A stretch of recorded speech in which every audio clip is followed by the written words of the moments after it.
I wanted to get right to our next guest because you all know Congressman Bob Onder, of course, here in the St. Louis area. He is the new congressman from Missouri's 3rd District, and we get to talk to him here first as we have seen and observed the certification of the election results of Donald Trump and J.D. Vance and their victory in November. Congressman, welcome back to the show. Thanks for giving us some of your time this afternoon. Well, thanks, Annie. It's great to be back. Well, how's the snow on Capitol Hill right now? We're done with it here in Missouri, I think. Is it hit you guys at the Capitol quite yet? Yeah, it hit us pretty hard overnight. I actually walked into work this morning. I would say it was about 6 inches or so. Yeah, it was pretty brutal, pretty cold out. We're in the mid-20s. But, I still feel good, Annie, because I feel unburdened by what might have been. It was interesting to watch Kamala Harris preside over the certification process. I thought she did a fine job. She got to the business of it and got it over with. After you've been sworn in, you've been through a speaker vote. It was also fun listening to Amy Klobuchar read all the red states that were carried by Trump fans. Yeah, that was an interesting experience. Tell us about the process of being there and witnessing this historical moment. Well, yeah, I cannot say it gives you goosebumps to say that you've been there, to hear the roll call of all the states and the votes for Donald Trump for president and J.D. Vance for vice president, and just the really strong margin, the clear mandate that Trump and the Republican Congress has toward making real change that's going to take back our country. It really just was an incredible honor. And I have to say, it's my birthday, so it was an incredible birthday present as well. Well, that's wonderful. Happy birthday to you, Congressman. I know that people in Missouri's 3rd District and the people here in our listening audience are very excited about what is to come. Having watched the speaker vote be close once again, but everything's going to be close in the House of Representatives. And I'm quick to remind people that the transformation of what's going to happen to get this whole entity of government back to America first, it's going to be a messy process, and it's going to be out there for everybody to watch. How do you feel right now about the Republicans' ability to stick together to get the America First agenda of Donald Trump done through the House to get over to the majority of Republicans in the Senate? Yeah, Annie, I think we will do that. We will perform on the America First agenda. And I think although there are sometimes disagreements about details, I think Republicans in the House are broadly in agreement about securing the border, about reversing the disastrous Biden economy, about restoring sensible energy policy and energy dominance, and fighting back and reversing the woke agenda that's been foisted upon us by the Biden-Harris administration. And again, sometimes, especially when you get to tax policy and renewing the Trump's tax cuts, there might be some difference between red state Republicans and blue state Republicans. At the end of the day, I think with Donald Trump's firm leadership in the White House, I think we're going to get together, and I think we will get it done for the American people. Tell me about the influence that Donald Trump has as of course, the leader of the Republican Party, being the president of the United States. How much influence does he have on what the House Republicans do with their time and their very slim majority?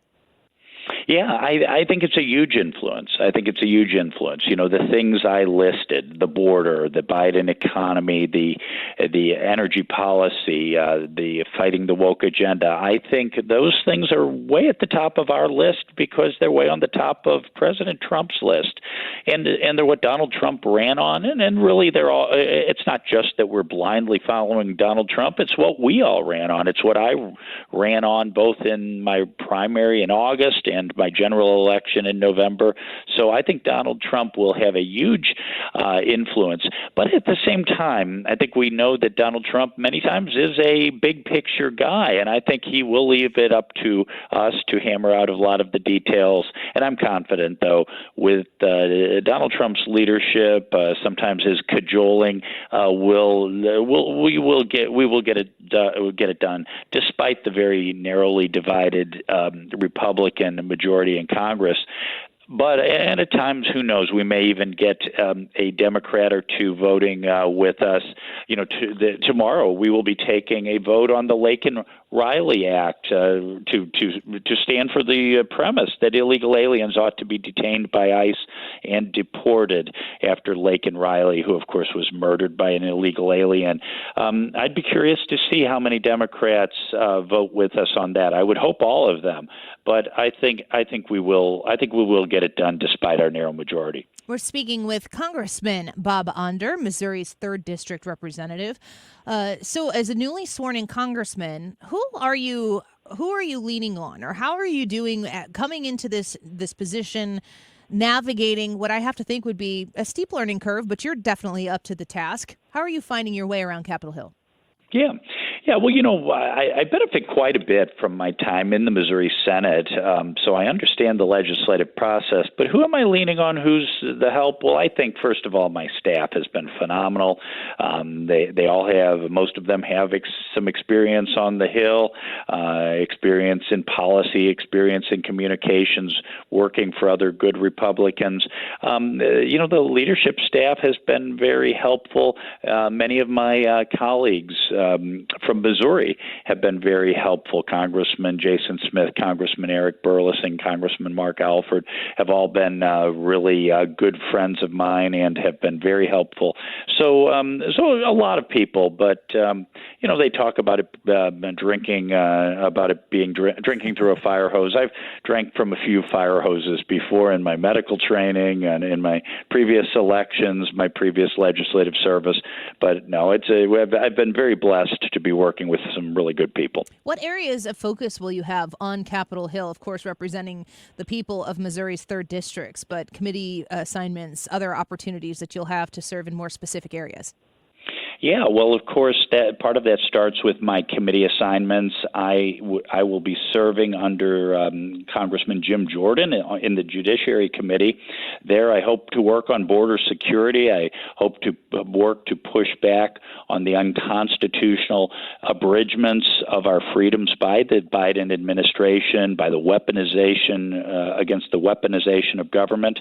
But I'm also serving on the Education and Workforce Committee, where I think where I want to work on rolling back the woke agenda, reversing and really putting a stake in the heart of the transgender industrial complex that preys on our children, fighting back against the ideologues who would indoctrinate our kids in K through 12 and higher education. So those are some of the things I'm working on, really a lot of the things that Donald Trump and his White House are prioritizing.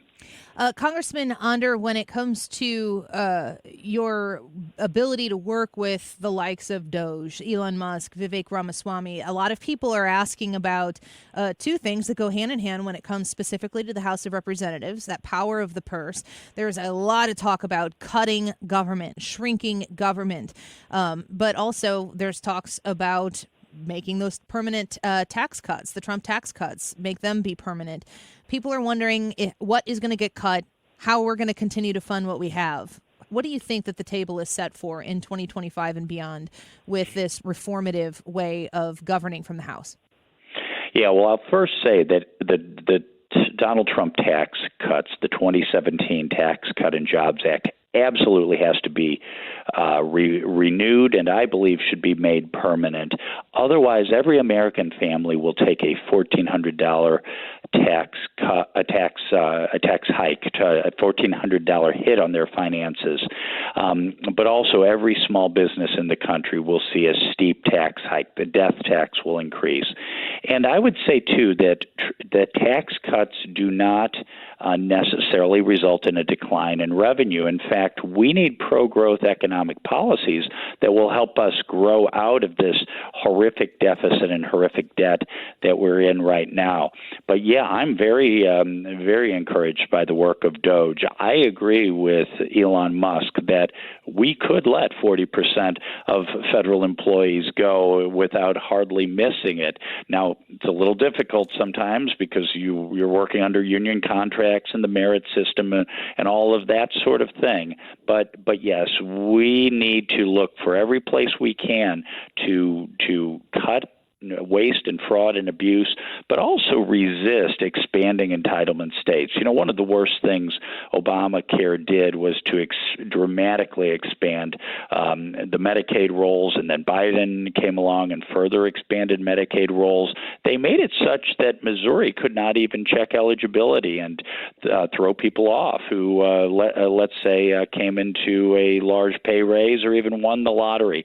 So we need to look everywhere we can to save money, because really we are mortgaging our kids and our grandkids' future with the overspending, a $1.4 trillion deficit, a $35 trillion debt. We are mortgaging our kids and our grandkids' future. That's got to stop.